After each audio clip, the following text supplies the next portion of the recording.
স্বাগত ডিবিসি নিউজের ধারাবাহিক আলোচনা অনুষ্ঠান উপসংহারে। মূল আলোচনা যাবার আগে মার্কেন্টাইল ব্যাংক সংবাদ শিরোনাম। আমন্ত্রণ ডিবিসি নিউজের ধারাবাহিক আলোচনা অনুষ্ঠান উপসংহারে। আপনাদের সাথে আছে আমি প্রণব সাহা। এক মাসের আলোচনায় আমরা পৌঁছতে চাই উপসংহারে, তৈরি করতে চাই একটি সুপারিশ। ভাষার মাসে প্রথমে শ্রদ্ধা ভাষা শহীদদের প্রতি, কিন্তু ফেব্রুয়ারি ছাড়া বছরের অন্য দিনগুলোতে কি আমরা ভুলে যাই তাদের কথা, নিজের ভাষার কথা? বাংলা ভাষার বিকাশ, মাতৃভাষার চর্চা, ভাষার উন্নয়নের মধ্য দিয়ে দেশের উন্নয়ন আর উন্নত জাতি গঠনে ভাষার ভূমিকা, এসব নিয়ে কি বছর জুড়ে আমরা সচেতন থাকি? আমরা কি সতর্ক আছি সেই ব্যাপারে যে ভাষার বিকৃতি ঘটছে কিনা? বিদেশি ভাষার চর্চায় বাধা নেই, বরং গ্লোবাল বিশ্বের সুফল নিতে যোগাযোগের মাধ্যম হিসেবে বিদেশি ভাষাই তো হবে প্রধান মাধ্যম। কিন্তু তারপরে বিদেশি কোনো ভাষার আধিপত্য বা বিদেশি সংস্কৃতি আমাদের মাতৃভাষাকে ক্ষতিগ্রস্ত করছে কিনা?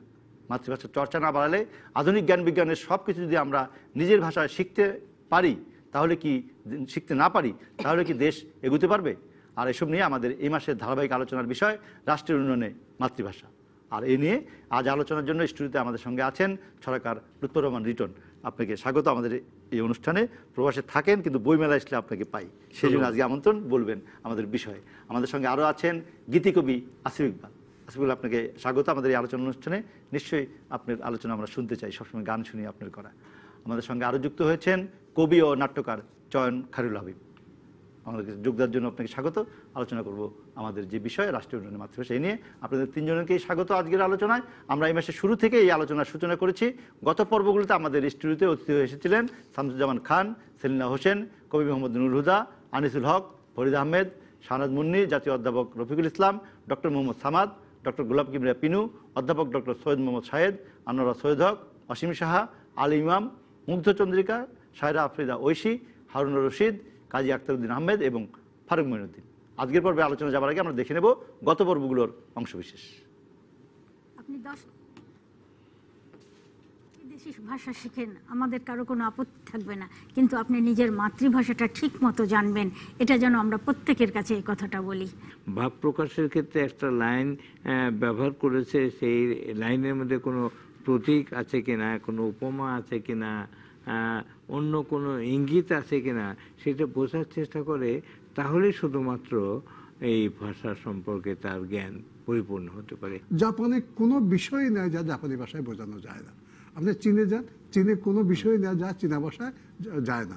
বাংলা ভাষাকে উন্নত করলেই এই বাংলা ভাষায় আমরা পৃথিবীর তাবৎ জ্ঞানকে আমরা আহরণ করতে পারবো। যে চেতনার কথা বলে যে এই বইমেলা শুরু হয়েছিল, আজকে এই 2019 সালে এসে আমরা কি বইমেলায় যে আত্মোপলব্ধির কথা বলি, যে আত্ম অনুসন্ধানের কথা বলি, যে ভাষা শহীদদের মর্যাদার কথা বলি, সেটা কতখানি রাখতে পারছি? যারা বিদেশি ভাষা নিয়ে বা এত নিজেদেরকে হয়তো বা বড়াইও করে যে আমি এত জানি, এত কিছু জানি, কিন্তু সাহিত্যের চর্চাটা কিন্তু তাদের মধ্যে নেই। সেই চর্চাটা কিন্তু বাংলাতেই আছে। আমাদের অন্য কোনো ভাষার প্রতি কোনো বিদ্বেষ নেই। একটু আগে সেলিনা হোসেনের কথা আমরা শুনলাম, আপনি 10টা ভাষা শিখুন, কিন্তু পৃথিবীতে কোনো জাতি নেই যে জাতি নিজের ভাষা ছাড়া উন্নত হয়েছে। আমাদের তো প্রায় 50 বছর ছুঁই হচ্ছে আমাদের মুক্তিযুদ্ধের পর, কিন্তু আমরা লক্ষ্য করলাম যে আজ পর্যন্ত একটি জাতীয় ভাষা নীতি তৈরি হলো না। আমাদের মন মানসিকতাটা কি ওই কেবলমাত্র সংবিধানে একটি বাক্য, প্রজাতন্ত্রের রাষ্ট্রভাষা বাংলা, 1, 2 হচ্ছে 21শে ফেব্রুয়ারি শহীদ দিবস, আর 3 হচ্ছে বাংলা একাডেমিক গ্রন্থমেলা, এর মধ্যে সীমাবদ্ধ। একটা ভাষা কমিশন করে ভাষার ব্যাপার উদ্যোগ গ্রহণ করলে আসলে আমাদের রাষ্ট্রের উন্নয়নে মাতৃভাষায় শিক্ষা যেমন হবে, তেমনি রাষ্ট্র শক্তিশালী হবে, মর্যাদাবান হবে। রবীন্দ্রনাথের কথা হচ্ছে যে একটা ভাষা যদি ভালো জানে, সে অন্য ভাষাও ভালো জানবে। যে নিজের মাতৃভাষা জানে না, সে আসলে কোনো ভাষাই জানে না। এখন দেশ স্বাধীন হয়ে গেছে, সবকিছু হয়ে গেছে, তবুও বাংলা ভাষা অচ্ছুত কেন? আমাদের মেন্টালিটি অচ্ছুত। ব্যবহারিক বাংলা অভিধান বলে একটি গ্রন্থ বেরিয়েছিল, যেটা সরকার কর্তৃক নির্ধারিত যে সমস্ত অফিস আদালত এটা ব্যবহার করতে হবে। গত 5 বছর যাবত এটার কোনো মুদ্রণ নেই। কষ্টকল্পিত দুর্বল বাংলার চাইতে সবল ইংরেজি যদি হয়, সেটা নয়। ভাষা তো এখন হচ্ছে নদীর তরঙ্গের মতন ভাসছে, স্রোত যাচ্ছে। আমার লেখাটা কেন আমি বাংলায় ঠিকমতো প্রকাশ করতে পারছি না, যেটা আমি ইংলিশে পাচ্ছি, তো ওটাও আমার নিজের উপর আমি একটা কোয়েশ্চেন করি, যেটা কেন হচ্ছে। আমরা বাংলা মুভি দেখছি, চর্চা হচ্ছে, সবকিছুই হচ্ছে, হয়তো আপনার মনে হবে যে হয়তো কম হচ্ছে না, আসলে আমাদের কোয়ালিটি মুভি হলে, কোয়ালিটি বই হলে আমরা অবশ্যই পড়ছি, আমরা অবশ্যই দেখছি। বর্তমান গ্লোবাল ভিলেজের একজন সক্রিয় সদস্য হতে হলে আমাদেরকে অবশ্যই যোগাযোগের মাধ্যম হিসাবে এবং দেশের উন্নয়নের জন্য আমাদেরকে অবশ্যই বিদেশি ভাষাও শিখতে হবে, জানতে হবে, কিন্তু তার অর্থ এই নয় যে বাংলা ভাষাকে সম্পূর্ণ অবজ্ঞা করে। আমার যে প্রান্তিক পর্যায়ের মানুষের কাছে আমি যদি ফলপ্রসূ যোগাযোগ করতে চাই, তাহলে তার ভাষায় আমাকে যোগাযোগ করতে হবে। মানুষকে বাদ দিয়ে তো আর উন্নয়ন হবে না। সুতরাং মানুষের স্বপ্ন জানতে হলে, মানুষের আকাঙ্ক্ষা জানতে হলে, মানুষের তার যে ইচ্ছা পূরণের অভিপ্রায় জানতে হলে, তাহলে কিন্তু আমার মাতৃভাষার চর্চাটা করতে হবে। পৃথিবীর সবাই তাই কিন্তু করেছে। সাইকোলজিক্যালি ছেলে মেয়েদের জন্য যারা মাতৃভাষা ভালো পারে তাদের অন্য ভাষা শিখতে অনেক সহজ হয়। এই যে আবেগ এবং অনুভূতির বহিঃপ্রকাশ, সেইটা যদি আগে নিজের ভাষায় শিখতে পারে তাহলে অন্য ভাষায় তার পক্ষে শেখাটা অনেক সোজা হয়। এবং এটা স্টাডিতে এটাই দেখা গেছে যে যারা মাতৃভাষায় ভালো তারা কিন্তু বিদেশি ভাষায় আবার ভালো। দর্শক, আপনারা আমাদের সাথে যুক্ত হতে পারেন, প্রশ্ন করুন অথবা মতামত দিন টেলিভিশন দেখানো ফোন নাম্বারে, এবং ফেসবুক এবং ইউটিউবে আমাদের অনুষ্ঠানটি সরাসরি দেখতে চাইলে ব্রাউজ করুন টেলিভিশন দেখানো পেজে। শুরু করছি উপসংহারের আজকের আলোচনা। আমাদের সাথে আছেন লুৎফুর রহমান রিটন, আসিফ ইকবাল এবং চয়ন খায়রুল হাবিব। লুৎফুর রহমান রিটন, আপনাকে দিয়ে শুরু করতে চাই।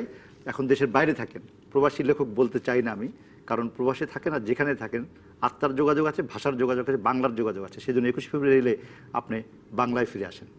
এই যে কথা বলছি, আপনি রাষ্ট্রের উন্নয়নের মাতৃভাষা, মাতৃভাষার চর্চা, তার বিকাশ, আপনার মত জানতে চাই যে আমরা কি একটু পিছিয়ে আছি? আমরা কি ইংরাজির দাপটে পড়েছি? আমরা কি গ্লোবাল বিশ্বের ইউটিউব বলেন, আমরা ফেসবুক বলেন, আমরা টুইটার বলেন, আমরা বাংলায় টুইটারে লিখতে পারছি, কিন্তু বাংলাকে কি এগিয়ে নিতে পারছি কিনা?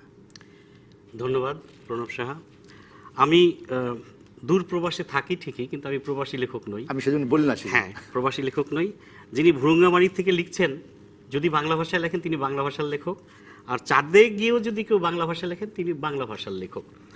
আর যে কথাটা আপনি বললেন যে বাংলা ভাষা পিছিয়ে আছে কিনা, আমি কিন্তু মোটেই হতাশ নই। বাংলা ভাষার অগ্রগতি হচ্ছে, বিশ্বায়নে বাংলা ভাষা একটা টুলস হিসেবে কিন্তু ব্যবহার করা হচ্ছে। সারা পৃথিবীতে বাঙালিরা ছড়িয়ে পড়েছেন এবং এখন এই বিশ্বায়নের এই যুগে বাংলা ভাষাও একটা গুরুত্বপূর্ণ ভাষা হিসেবে পৃথিবীতে প্রতিষ্ঠিত হয়েছে। সারা পৃথিবীর মানুষ জানে এখন যে বাংলা ভাষা নামে একটি ভাষা আছে, বাংলাদেশ নামে একটি দেশ আছে, এবং এই দেশের মানুষেরা ভাষা আন্দোলন করেছিল। 1952 সালের 21 ফেব্রুয়ারি তারা আত্মবলিদান দিয়েছিল। ভাষা শহীদদের রক্তের বিনিময়ে তারা বাংলা ভাষাকে প্রতিষ্ঠিত করেছে এবং ইউনেস্কোর উদ্যোগে এখন 21 ফেব্রুয়ারি বাংলাদেশের শুধু শহীদ দিবস নয়, এটা একটা আন্তর্জাতিক মাতৃভাষা দিবস।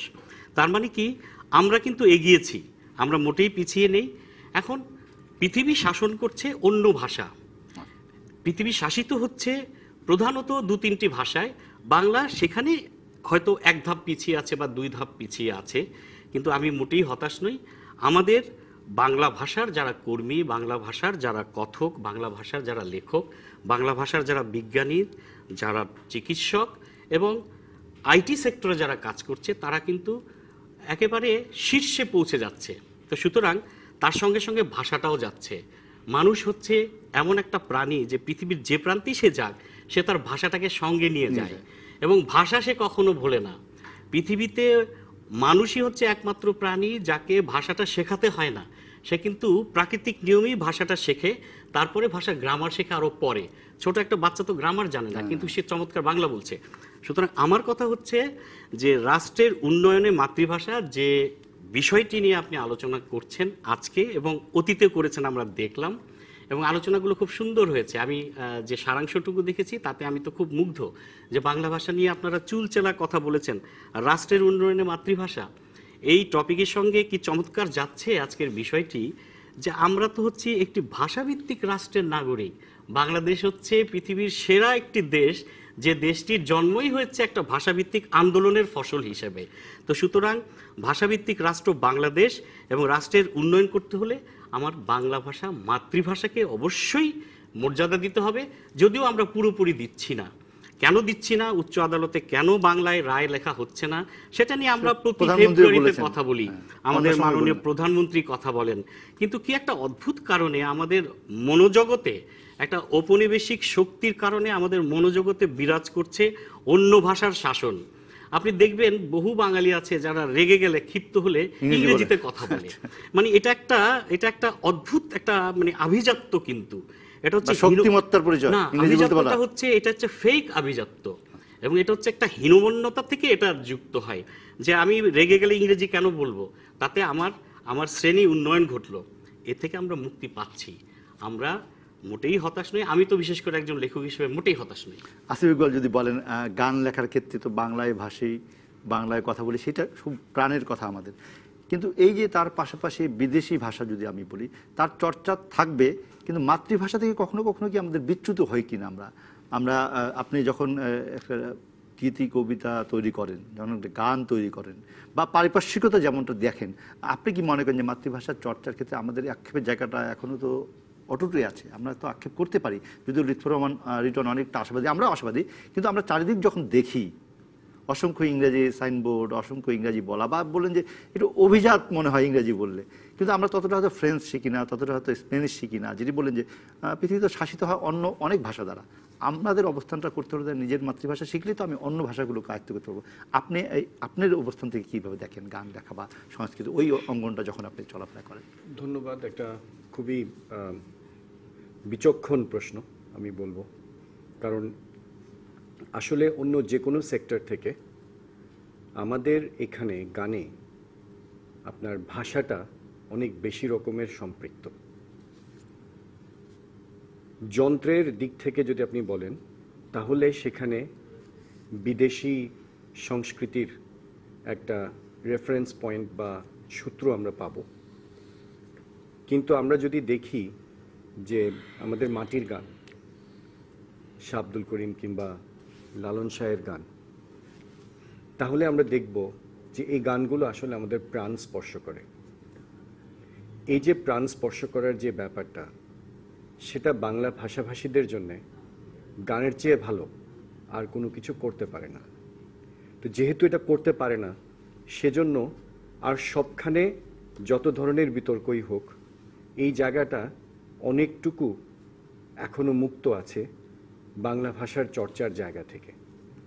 আমাদের একটা সময় ব্যান্ড সঙ্গীত এসেছিল 1960s-এ, 1960-এর দিকে শুরু এটার ব্যান্ড সঙ্গীতের, পাশ্চাত্যের যে ধারাটা সেটা এসেছিল। কিন্তু তারপরেও আমি বলবো যে বাংলার যে মেলোডিটা আছে, সেই মেলোডিটা আসলে সঙ্গীতকে বাংলার সাথে মিলেমিশে একাকার করেছে। হ্যাঁ, কিন্তু নিশ্চয়ই আপনি এটা স্বীকার করেন যে আমরা সেই ব্যান্ড সঙ্গীতেও কিন্তু যতটা যন্ত্র ব্যবহার করেছি বিদেশি, গানের কথাই কিন্তু অনেক বেশি বাংলা ছিল। আমি সেখানে কিন্তু আমরা অতটা ইংরেজি ফার্সি মিশ্রণ করি না গানের কথার ক্ষেত্রে। একদম একদম আমি সে কথাটাই বলতে চাচ্ছি। কারণ হচ্ছে আপনি যখন প্রাণ স্পর্শ করার জন্য কোনো কিছু করবেন, যেমন রিটন ভাই ছড়া লেখেন, কিংবা আমরা যদি উপন্যাসের কথা বলি, তাহলে হুমায়ুন আহমেদের উপন্যাসের কথা আপনি যদি বলেন, তাহলে আপনি দেখবেন যে যেই আপনার ইয়েগুলো, আবেগগুলো আমরা তৈরি করি, হ্যাঁ, সেগুলো শুধু বাংলাতেই সম্ভব। ধরেন আমরা যখন একটা গান করলাম খুব সাম্প্রতিক সময়ে, যে লোকাল বাস, এটা কিন্তু একদম জায়গা থেকে উঠে আসা, যে বন্ধু তুই লোকাল বাস, আদর করে ঘরে তুলস ঘাট ধরে নামাস। এটা কিন্তু আমাদের সমসাময়িক যে বাসের যে সিচুয়েশনটা বা অবস্থানটা, বাসে উঠতে গেলে হ্যাঁ আসেন আসেন কন্ডাক্টর টাকা দিয়ে নিচ্ছে, আবার না, এই যে একটা জিনিস, এটা কিন্তু পৃথিবীর আপনি আর অন্য কোথাও পাবেন না। এই যে একটা স্বাতন্ত্র, ওই গানে ফাপড়বাদ শব্দটা ব্যবহৃত হয়েছে। হ্যাঁ হ্যাঁ, তো দেখেন এইগুলো, যেমন হ্যাঁ, যেমন বন্ধু আমি ফাইসা গেছি মাইনকার চিপায়, হ্যাঁ, এই যে একটা গান, হ্যাঁ, এই গানটা অনেক বেশি পপুলার হয়েছে। এই জায়গাগুলো কিন্তু আসলে আমাদেরকে আমাদের নিজস্ব স্বাতন্ত্র্যের জায়গাগুলোকে তৈরি করে। তো গানের ক্ষেত্রে যে জিনিসটা আমরা এখন দেখতে পাচ্ছি, আসলে আমাদের চ্যালেঞ্জটা বিশ্বায়নের চ্যালেঞ্জ। তো বিশ্বায়নে আমাদেরকে কিন্তু আস্তে আস্তে অনেক কিছুকে ধারণ করতে হবে। কিন্তু ধারণ করতে গেলেও আমরা যারা কাজ করছি মিউজিকে, আমরা যেটা চেষ্টা করি সেটা হচ্ছে যে আমাদের যে মূল শেকড়টা, সেই শেকড়টা থেকে যাতে আমরা বিচ্যুত না, অটুট আমরা যাতে অটুট থাকি, সেটা আমরা কোনো ওই যে কোনো আভিজাত্য সেটাতে যেন ছুরি না চালাই আমরা। এবং আমরা রেট্রোস্পেক্টে, আমরা ইংরেজিতে একটু বলছি, আমি এটাকে রেট্রোস্পেক্টে, আমরা যদি দেখি তাহলে দেখবেন যে আমাদের যে কাজগুলো, যেমন ধরেন বেআইন সাপ, গার্লফ্রেন্ডের বিয়া, এগুলো কিন্তু সবগুলো হচ্ছে একদম উল্টো ধারার আর কি, মানে একদম উল্টো করে আপনার সনাতন জিনিসগুলোকে উল্টো আধুনিকায়ন করে করে আমরা কিন্তু উপস্থাপন করেছি, যাতে করে এগুলো ড্রয়িং রুমে সেগুলো গ্রহণ হচ্ছে, গ্রহণ করছে মানুষ, খুব কোটি কোটি ভিউ। আচ্ছা, আমরা একটু শুনবো, তার আগে আমি একটু ঘুরে আসি। আমাদের সাথে আছেন চয়ন খায়রুল হাবিব, অপেরা লেখেন, নাটক লেখেন, কবিও। আপনি কিভাবে দেখেন? আপনি অনেকদিন দেশের বাইরে থাকেন, দূর থেকে আপনার অবস্থানটা যদি বলেন যে বাংলা ভাষার চর্চায় কি আপনি সন্তুষ্ট বাংলাদেশে যেমনটি হচ্ছে? চর্চার ব্যাপারে আমি পরে আসছি। আমি ঠিক আসার আগে ডিবিসির একটা অনুষ্ঠান দেখছিলাম, ওখানে মাননীয় প্রধানমন্ত্রী শেখ হাসিনার একটা বক্তব্য দেওয়া হয়েছে। মাননীয় প্রধানমন্ত্রী বলেছেন যে বাংলাদেশ ভাষা ভিত্তিক রাষ্ট্র। আমি সম্পূর্ণ 100% একমত, কিন্তু ভাষা ভিত্তিক যখন আপনি বলবেন তখন সেই ভিত্তির একটা অভিধান থাকতে হবে। এই অভিধানটা কি? আমাদের ভাষাভিত্তিক রাষ্ট্রের অভিধান হচ্ছে 72-এর সংবিধান। সেটার 4টা স্তম্ভের একটা হচ্ছে ধর্মনিরপেক্ষতা। আপনি সেটাকে যখন বাদ দেন তখন ভাষায় প্রতিক্রিয়াশীলতা যোগ হয়, এবং এটা কিন্তু ধাপে ধাপে ঘটেছে বাংলাদেশে সামরিক শাসনের আমলে, পরবর্তীতে আপোষ করে। সুতরাং ভাষাভিত্তিক আমরা যতবার বলি, এটা কি লিপ সার্ভিস, কসমেটিক্স, নাকি আন্তরিক এটার প্রতি আমরা? তো আমাদের গানেও কিন্তু প্রতিক্রিয়াশীলতা চলে আসছে, আমাদের নাটকেও প্রতিক্রিয়াশীলতা চলে আসছে, আমাদের প্রত্যেকটা শিল্পের প্রত্যেকটা ক্ষেত্রে আপোষ চলে আসছে, এবং জনরেগুলো সংকুচিত হচ্ছে। নাটক সাহিত্য এখন প্রায় নাই বললে চলে। অপেরা, যে দেশ আপনার চিত্রাঙ্গদার দেশ, মায়ের খেলার দেশ, হ্যাঁ, সেখানে হ্যাঁ চিত্রাঙ্গদার, ময়মনসিংহ গীতিকার দেশ, সেখানে যারা ময়মনসিংহ গীতিকা করছে, যারা চিত্রাঙ্গদা করছে, নৃত্যশিল্পী, তারা কিন্তু চিত্রাঙ্গদার টেক্সট পড়ছে না। তার মানে ভাষার সাথে অনুশীলনকারীদের একটা মানে দূরত্ব তৈরি হয়েছে। আরেকটা ব্যাপার হচ্ছে যে বারবার সংবিধান থাকলে সেটা বেদবাক্য না, কারণ সেটা তো আসমানি কিতাব না, সেটাকে 40 নুতা দিয়েই আপনি এগিয়ে নেবেন, ভাষাও এগিয়ে নেবে। তো বাংলা ভাষার যে অভিভাবক বাংলা একাডেমি, সেখানেও কিন্তু প্রতিক্রিয়াশীলতা যোগ হয়ে যাচ্ছে, আপোষ যোগ হয়ে যাচ্ছে। অভিধানগুলো ঘাটলে আপনারা বুঝবেন। হ্যাঁ, তো এইখানে আমাদেরকে নির্দিষ্ট করতে হবে যে ভাষার অভিধান কোনটা। তা আমার কাছে ভাষাভিত্তিক রাষ্ট্রের অভিধান হচ্ছে 72-এর সংবিধান। আর 72-এর সংবিধানটা নিলে আমাদের সাথে আদিবাসীদের সম্পর্ক, কারণ কোন ভাষাটা আপনি নেবেন? বাংলা ভাষাতেই তো সবাই কথা বলছে, সবাই গান লিখছে, সবাই ছড়া লিখছে, সবাই শুনছে, রাস্তার ভিখারিও করছে। গতকালকে যারা চকবাজারে পুড়ে মারা গেল, তাদের আহাজারিটাও বাংলা ভাষার। রানা প্লাজার যাদের আহাজারি, তাদের আহাজারিটাও বাংলা ভাষার। আবার পিলখানাতে হত্যাকাণ্ডের যারা আপনার নিহত হলো, তাদের বউ ছেলে মেয়েদের আহাজারিটাও বাংলা ভাষার। আবার আদিবাসীরা যখন নিপীড়নের সম্মুখীন হচ্ছে, সেই আদিবাসীরাও অনেকেই বাংলা ভাষায় ফরিয়াদটা জানাচ্ছে।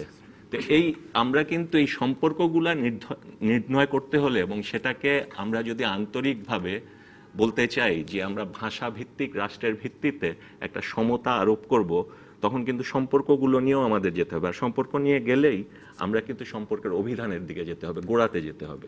72-এর সংবিধান নিয়ে আমাদের আলোচনা, আমরা আরেকটু আলোচনা করব বিরতির পরে এসে। আপনি কি দেশে আপনি অপেরার বিষয়ে বলবেন?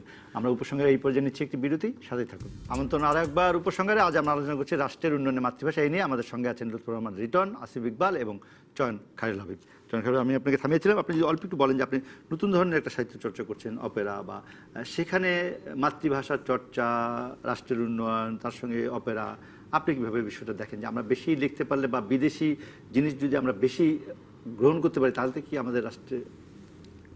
অপেরা বিদেশি জিনিস না।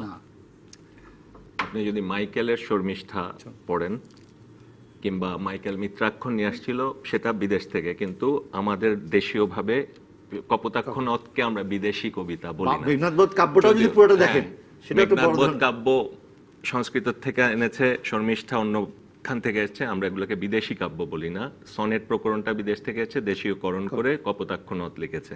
রবীন্দ্রনাথ ইছামতি লিখেছে। জীবনানন্দ সনেট কি ছোট গান। তো আমাদের এই চর্চাটা চলছে 150-200 বছর। জীবনানন্দ যে রূপসী বাংলা, তারপর পরবর্তীতে যারা সনেট, বিভিন্ন বিচিত্র প্রকরণে এই যে 14 পদী, এটা বিদেশ থেকে আসলো। মাইকেল অ্যাঞ্জেলো করলেও, শুরু করলেও, শেক্সপিয়ার পরে চর্চা করলেও, আমাদের দেশীয়করণে এটা আত্মস্থ হয়ে গেছে। কিন্তু আমাদের একটা বিচ্ছিন্নতা ঘটেছে এই যে ছোট গানের সাথে। আমাদের অনেক গীতিকার আছে, অনেক সুরকার আছে স্বরলিপি জানেন না। এটা আমি খেয়াল করেছি। ধরেন আমি যেখানে থাকি ফ্রান্সে, হ্যাঁ, তা আমার মেয়ের বয়স ধরেন ইংল্যান্ডেও সাংবাদিকতা করছে, লন্ডন সানডে টাইমসে, হ্যাঁ। আমি একটু শেষ করছি। তো 21-22 বছরের মেয়ে যখন গিটার স্ট্রামিং করছে, সে কারো কাছে যে স্বরলিপি শিখে নিচ্ছে। 7 বছরের ছেলে যখন আপনার ফ্রান্সের একটা মিউজিক কনভেন্টে যাচ্ছে পিয়ানো যে কোনো কিছু শিখতে, গিটার শিখতে, চেলো শিখতে, তাকে প্রথমে শেখানো হচ্ছে স্বরলিপি। এবং এটার বুনিয়াদ যে বাংলাদেশে হঠাৎ বিচ্ছিন্ন হয়ে গেছে তা না। আমাদের যদি হ্যাপি আকন্দ, লাকি আকন্দ এদের ভিত্তি দেখেন, এদের ভিত্তি হচ্ছে স্টাফ নোটেশন বা স্বরলিপি। আমাদের এখন অনেক ছেলে আছে মেঠো পর্যায়ে কিংবা পারিবারিক পর্যায়ে গিটার বাজাতে পারে, হারমোনিয়াম বাজাতে পারে, কিন্তু স্বরলিপি জানে না। অনেকে শান্তিনিকেতনে যাবার পরেও ঠিক মতো স্বরলিপি শিখে আসেনি, হ্যাঁ। এখন এটার অনীহা, পারিবারিক চর্চা। আবার যদি আমরা দেখি যে এটা অন্যভাবে নেবেন না, হিন্দু সম্প্রদায়ের পরিবারগুলোর ভেতর, সেটা মণিপুরী বিষ্ণুপ্রিয়া সম্প্রদায় হোক কিংবা একটা সাধারণ বিচিত্র বর্ণের সনাতন ধর্মের অন্য বর্ণের হোক, কিন্তু তাদের মধ্যে স্বরলিপির একটা ভিত্তি তৈরি করা হয় মন্দিরা বাজানো শেখানোর মধ্য দিয়ে, তবলা বাজানোর সাথে পূজা পার্বণের মধ্য দিয়ে। এখন এই যে অপেরা, আমি 8 বছর ধরে আমার অপেরাটা জুলেখার বয়ানটা আমি তৈরি করেছি, জুলেখা ইউসুফের প্রেম কাব্যের উল্টো বয়ান। সেটার বিশদে যাচ্ছি না, কিন্তু এটা কিছুটা রূপক ময়মনসিংহ গীতিকার থেকে অনেক নিয়েছি, মৌলানা রুমির থেকে নিয়েছি, জামিদ থেকে নিয়েছি, আবার বিদেশি কাব্যর থেকেও নিয়েছি। কিন্তু প্রকরণটা কিন্তু আমাদের দেশে এটা লুকায়িত না, বিচ্ছিন্ন হয়ে গেছে। চিত্রাঙ্গদা একটা অপেরা, হ্যাঁ, মায়ের খেলা একটা অপেরা, ময়মনসিংহ গীতিকা এক অর্থে একটা ঢালাও অপেরা। তো সেটার থেকেই আমরা জারি গান, সারি গান, বিভিন্ন কিছু টপ্পা, বহু কিছু বিচ্ছিন্ন বিচ্ছিন্ন। এবং আমরা, আপনি যদি পপুলার অনেক কিছু দেখেন সেখানে বিচ্ছিন্নভাবে এটা ওটা এটা ওটা আছে, কিন্তু ধারাবাহিকভাবে অপেরার চর্চা নেই। বাংলাদেশ যদি দেখা হয়, টিটন ভাই বলছিলেন যে এটার সাথে আমি একমত না যে অন্তত মানে শুধুমাত্র কয়েকটি ভাষা শাসন করছে, হ্যাঁ, তা ঠিক না।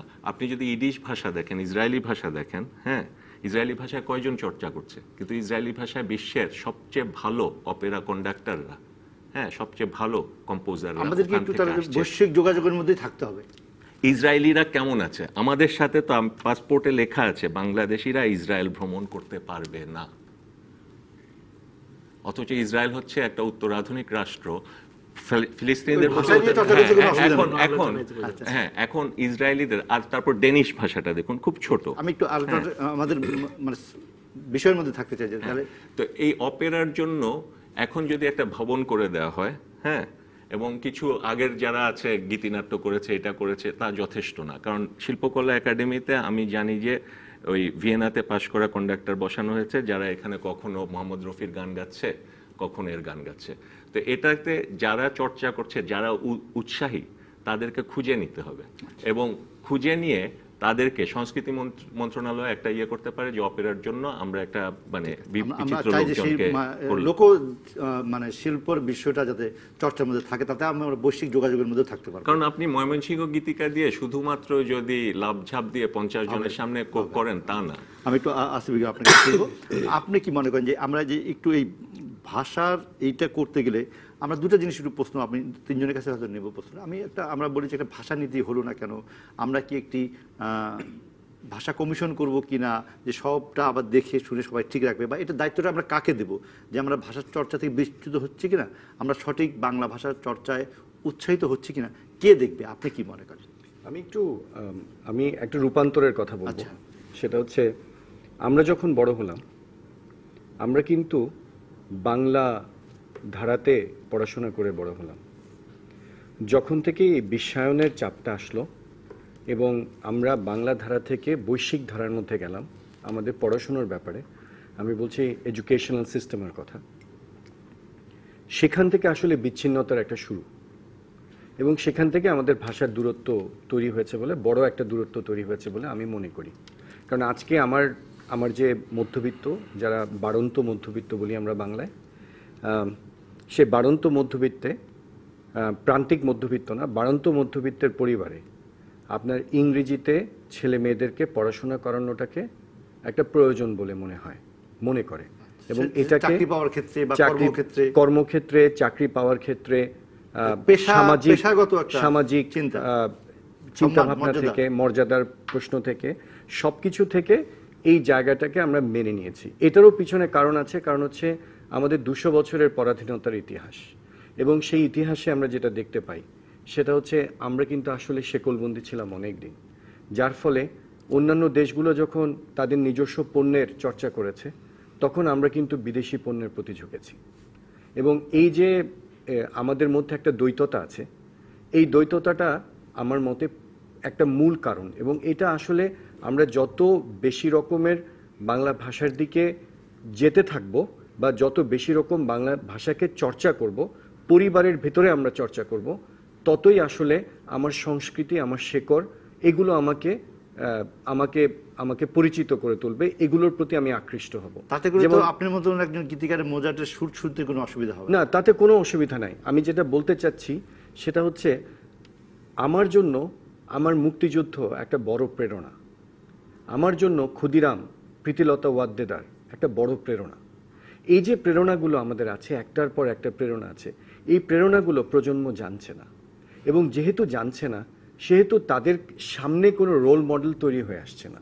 এই যে রোল মডেল তৈরি হয়ে আসছে না, সেই জায়গা থেকেই আসলে আমি বলতে চাই যে আমাদের নিজস্ব যে ধারা, আমাদের যে নিজস্ব চিন্তা ভাবনা, আমাদের যে নিজস্ব সংস্কৃতির বিশাল ঐশ্বর্য, সেই ঐশ্বর্যগুলোকে, সেই ইতিহাসগুলোকে আমরা কিন্তু পরিচিত করে তুলতে পারছি না।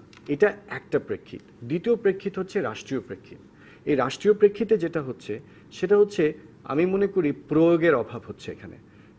একটা তো হচ্ছে বিশ্বাসের অভাব, কারণ চিন্তা থেকে তৈরি হয় কাজ, কাজ থেকে হয় হচ্ছে স্বভাব, স্বভাব থেকে চরিত্র, চরিত্র থেকেই মানসিকতা। তো এই যে একটা রূপান্তর, এই রূপান্তরের জায়গাটায় গিয়ে বাংলা ভাষা জানি ফেব্রুয়ারি আসার আগে এবং ফেব্রুয়ারি আসার পরে শুধু ফেব্রুয়ারি মাস ছাড়া কোথায় যেন হারিয়ে যাচ্ছে। একটা বইমেলা পুরো বছর জুড়ে কেন হবে না? আমাদের অন্তর্জালে বা ইন্টারনেটে কেন বইমেলা হবে না?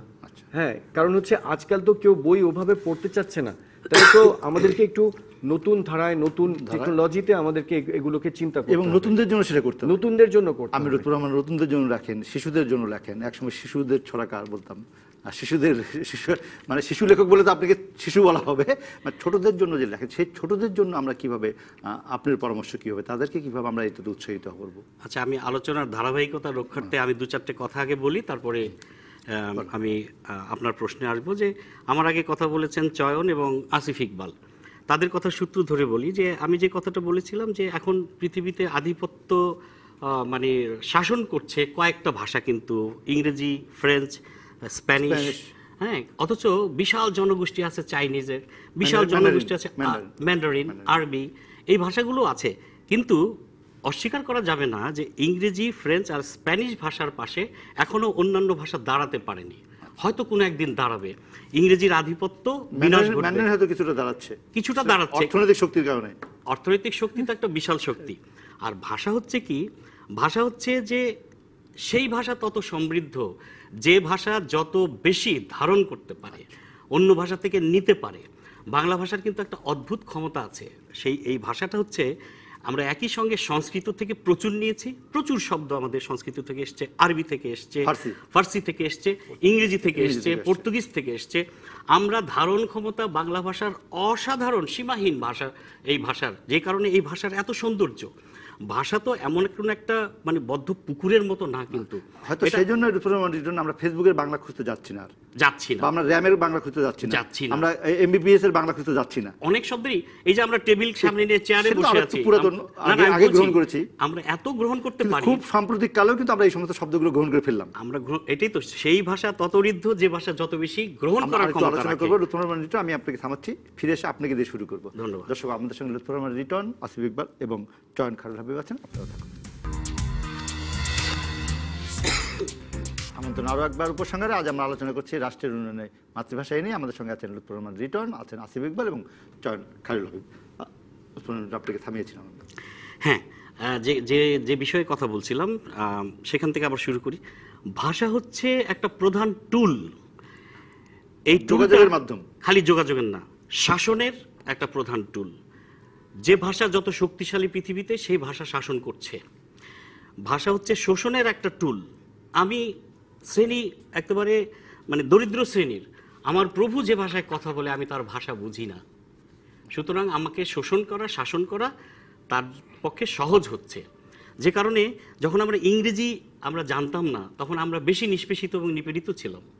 শত শত বছর ইংরেজরা আমাদের শাসন করেছে না, আমরা যখন ইংরেজিটা শিখলাম তখন আমরা তাদের সঙ্গে একটা কনভারসেশনে যেতে পারলাম, তখন একটা তর্কে যেতে পারলাম, তখন একটা ডিসকাশনে যেতে পারলাম, দর কষাকষি যেতে পারলাম। ওই তো, সেটাই তো লাগে। ভাষা একটা প্রধানতম টুল। এই টুলকে কে কিভাবে আমরা ব্যবহার করব সেটা হচ্ছে বিষয়। তো আগেই বলেছি যে একটা গ্রহণ বর্জন প্রক্রিয়ায় সংস্কৃতি যেমন এগিয়ে যায়, একটা মানে প্রবহমান নদীর মতো, তো ভাষা হচ্ছে সংস্কৃতির একটা প্রধানতম টুল। তো বাংলা ভাষা গ্রহণ বর্জনের মাধ্যমে আজকের এই জায়গায় এসে দাঁড়িয়েছে। এবং আমরা অনেককে দেখি যে আঞ্চলিক ভাষার বিরোধিতা করে, আবার অনেকে আঞ্চলিকতার জয়গান গাইতে গিয়ে আপনার প্রমিত ভাষার বিরুদ্ধে কথা বলে। আজকে আমরা যে এখানে আছি, প্রণবের একটা মানে জন্মসূত্রে, জেলা সূত্রে একটা ভাষা আছে, আমার একটি আছে, আসিফ ইকবালের আছে, চয়নেরও আছে। কিন্তু আমরা যখন এখানে বসেছি কথা বলতে, তখন কিন্তু আমরা প্রমিত ভাষায় কথা বলছি। কেন বলছি? যে বাংলা ভাষাকে যদি মায়ের সঙ্গে তুলনা করি, যে আমাদের মা কি, মা হচ্ছেন রান্না করছিলেন রান্নাঘরে, হ্যাঁ উদাহরণটা দিই, রান্না করছিলেন, তিনি ঘরমাক্ত এবং তার গায়ে মানে হলুদ মরিচের গন্ধ লেগে আছে। একজন বন্ধু এসছে, সেই বন্ধুর সঙ্গে মায়ের দেখা করাবে, মা তুমি আসো। তখন মাকে কি একদম নতুন শাড়ি পরিয়ে আনে না, কিন্তু মায়ের ঘামটা একটু মুছে দিতে হয়। মা করেন কি, হাতটা একটু ধুয়ে যে শাড়িটি তিনি পরা ছিলেন সেই শাড়িটি তিনি পরলেন, কিন্তু একটু ঘামটাম মুছে একটু বিন্যস্ত করে নিলেন। ওই বিন্যস্ত হওয়াটাই হচ্ছে আমার প্রমিত ভাষা। আঞ্চলিক ভাষার আমি বিরোধিতা করি না, আঞ্চলিক ভাষা অবশ্যই থাকবে এবং সারা পৃথিবীতে আঞ্চলিক ভাষাকে যাতে হারিয়ে না যায় তার জন্য কিন্তু কোটি কোটি ডলার কিন্তু বরাদ্দ আছে এবং কাজ চলছে। তার মানে আমাদের আঞ্চলিক ভাষাও লাগবে, প্রমিত ভাষাও লাগবে। আসিফ ইকবালের কথায় তিনি উদাহরণ দিয়েছেন, তিনি আমাদের একজন বিখ্যাত গীতিকার, যে কোটি কোটি ভিউ, অনেকগুলো গানের কথা তিনি বলেছেন যেখানে অনেকগুলো আঞ্চলিক শব্দ আছে। হ্যাঁ, এখন কোটি কোটি ভিউ শুনেই কিন্তু আমি ঘাবড়ে যাই না। কেন যাই না? যে জিনিসের কোটি কোটি ভিউ হয় সেই জিনিসটি যে সঠিক জিনিস এটা আমার মনে হয় না। বাংলাদেশে কোটি কোটি দর্শক দেখেছে বেদের মেয়ে জ্যোৎস্না, এটা কি আমাদের দেশের সেরা চলচ্চিত্র? সেরা চলচ্চিত্র না। তাহলে এভাবে আমরা বিচার বিশ্লেষণ করলে হবে না, আমাদের দেখতে হবে যে বাংলা ভাষার হাজার বছরের, বাংলা সংস্কৃতির হাজার বছরের ধারাবাহিকতায় আমরা কদ্দূর এগুলাম, কোন গানটা সেই ভূমিকা রাখলো। আসি ভাষানীতির কথা এখানে হয়েছে। ভাষানীতির কথা যখন ওঠে তখন কিন্তু আমি একটু বিপদগ্রস্ত মনে হয় আমার কাছে, নিজের কাছে বিষয়টা। কেন চিন্তা হচ্ছে? ভাষা হচ্ছে একটা মুক্ত পাখির মতো। হ্যাঁ, ভাষার হাত পা যদি আমি বেঁধে ফেলি তখন তার তো আর উন্নয়ন ঘটবে না। আমার মনে পড়ছে যে এরশাদের শাসন আমলে, স্বৈরাচারী শাসক বলি আমরা তাকে, একটা সাংস্কৃতিক কমিশন গঠনের চেষ্টা চলেছিল, আমরা তার বিরোধিতা করেছিলাম। তখন এই সংস্কৃতি কমিশনের বিরুদ্ধে আমরা প্রবল আন্দোলন গড়ে তুলেছিলাম। কেন করেছিলাম? ভাষার হাত পা বেঁধে দেওয়া চলবে না। আমরা আজকে যে জায়গায় আছি, এই যে রাষ্ট্রের উন্নয়নে মাতৃভাষা, এখানে যদি একটা রাষ্ট্র ভাষা নীতি করে ভাষার হাত পাকে বেঁধে ফেলা হয় তাহলে কিন্তু আমরা ক্ষতিগ্রস্ত। আমরা একটু সঙ্গীতের কাছে যাই, আসিফ ইকবাল যদি পারেন। আমি একটু রিটন ভাইয়ের কথাটার উত্তরটা দিয়ে আসি। উনি একটু আগে বললেন ভাষা মুক্ত পাখির মতো, কথাটা আমার খুব ভালো লেগেছে। তার হাত পা বাঁধতে মানা করলেন।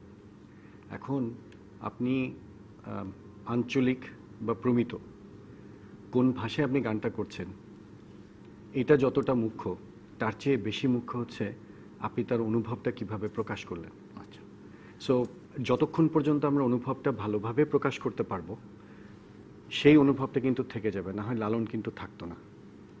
ঠিক। হ্যাঁ, সো তাহলে আব্দুল করিম সাহেব ভেসে যেত। হ্যাঁ, উনাদেরকে নিয়ে থিসিস হতো না, রিসার্চ হতো না, কিছুই হতো না। সো আমি ওই জায়গাটায় আমি বলবো যে সম্মানের সাথে এই জায়গাটায় আমি একটু দ্বিমত পোষণ করি। একটা লাইন শুধু বলবো, জাতির জনক বঙ্গবন্ধু শেখ মুজিবুর রহমান 7ই মার্চের ভাষণে দাবায় রাখতে পারবো না, আমরা সেটাই ট্যাগলাইন করেছিলাম অনেকদিন। বলুন। সো এটা একটা মূল জায়গা। দ্বিতীয় যে জায়গাটা আমি বলতে চাই সেটা হচ্ছে যে ভাষার যে ধারণের কথা রিটন ভাই বলেছেন যে অন্য ভাষা ধারণ করতে হবে, আমি এটার সাথে সম্পূর্ণ একমত। ধারণ করতে হবে, কারণ না হয় বৈচিত্র্য এবং বিকাশ হবে না। সো সেই কারণে আমি মনে করি যে এই জিনিসটা উনি খুব ভালো বলেছেন। ভাষার জন্য আসলে কিছু নতুন প্রেক্ষিত তৈরি করতে হবে, নতুন চর্চার প্রেক্ষিত তৈরি করতে হবে, এবং এই চর্চার প্রেক্ষিতগুলোকে উৎসাহিত করার জন্য আমাদের বিভিন্ন যে সামাজিক প্রতিষ্ঠানগুলো আছেন, ব্যবসায়ী প্রতিষ্ঠানগুলো আছেন, কিংবা আমাদের যারা সংস্কৃতি নিয়ে কাজ করেন তাদের প্রতিষ্ঠান আছেন, এরা প্রত্যেকেই আসলে চর্চা করতে পারেন। যেমন আমি একটা উদাহরণ বলবো যে আমরা যখন বেড়ে উঠেছি, আমাদের কৈশোরে চাঁদের হাট ছিল, খেলাঘর ছিল, এই যে প্রতিষ্ঠানগুলো, এই প্রতিষ্ঠানগুলো কিন্তু আমাদেরকে প্রচণ্ডভাবে আমাদের কৃষ্টি, আমাদের সভ্যতা, আমাদের সংস্কৃতি এগুলোকে ধারণ করার জন্য সাহায্য করেছে।